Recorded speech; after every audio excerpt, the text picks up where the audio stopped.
for today's Dvar Torah. The Parshat Maketz is a very fundamental parsha of the Torah. We have Joseph being raised to the heights of power in Egypt. And there's the 7 years of famine, and then the 7 years of plenty, and then the 7 years of famine. Joseph is basically in charge of taking care of Egypt during this period. Very important for us to realize what's really going on here. That the stage is being set for the book of Exodus. This is the entire book of Genesis is setting the stage for Exodus. And when the brothers arrive in Egypt to ask for food, remember there's a famine, worldwide famine at the time.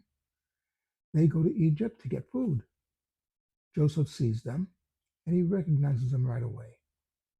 They do not recognize Joseph because, remember, Joseph was sold into slavery when he was 17.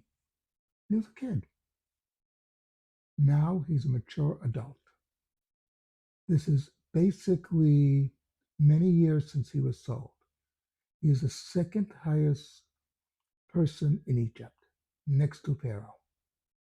He's the viceroy. He finds out about the brothers in Egypt, and he realizes, what will they do to Benjamin what they did to me? Have they made tshuva? Have they repented? Have they shown their repentance? So he puts them to the test, accuses them of being spies, and then says, listen, if what you say is true, that you have another brother back in Canaan with your father, then you should go home, bring him to me, and I'll know you're telling the truth. And the brothers balk. So Joseph does what was very common in the ancient world. He takes one of the brothers to be in prison as a hostage until they bring Benjamin. So they agree to this. They have no choice. Joseph has all the cards. And they go and they try to convince Jacob to let them bring Benjamin. And Jacob is beside himself. Remember, in his mind, Joseph was killed by a wild animal. He doesn't want the same thing to happen to Benjamin. Maybe, just maybe, he thinks it wasn't a wild animal, but who knows? And it is finally Yehuda who convinces Jacob to let Benjamin go with him. So the question is, first, Reuben tried to convince Jacob. Why didn't he believe Reuben? Now, Reuben said, if something happens to him, you can kill my sons. Jacob reminds Reuben, did it occur to you that your sons are my grandsons? Am I going to kill my own grandsons? This makes no sense.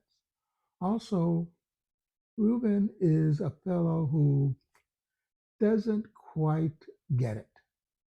He's always, yes, he's the firstborn, but he somehow always fails at that task. But he sees in Judah, in Yehuda, he's a natural leader. He's someone who will stand up. The whole thing about Tamar shows us that Judah is a man of his word, and therefore Jacob can trust him.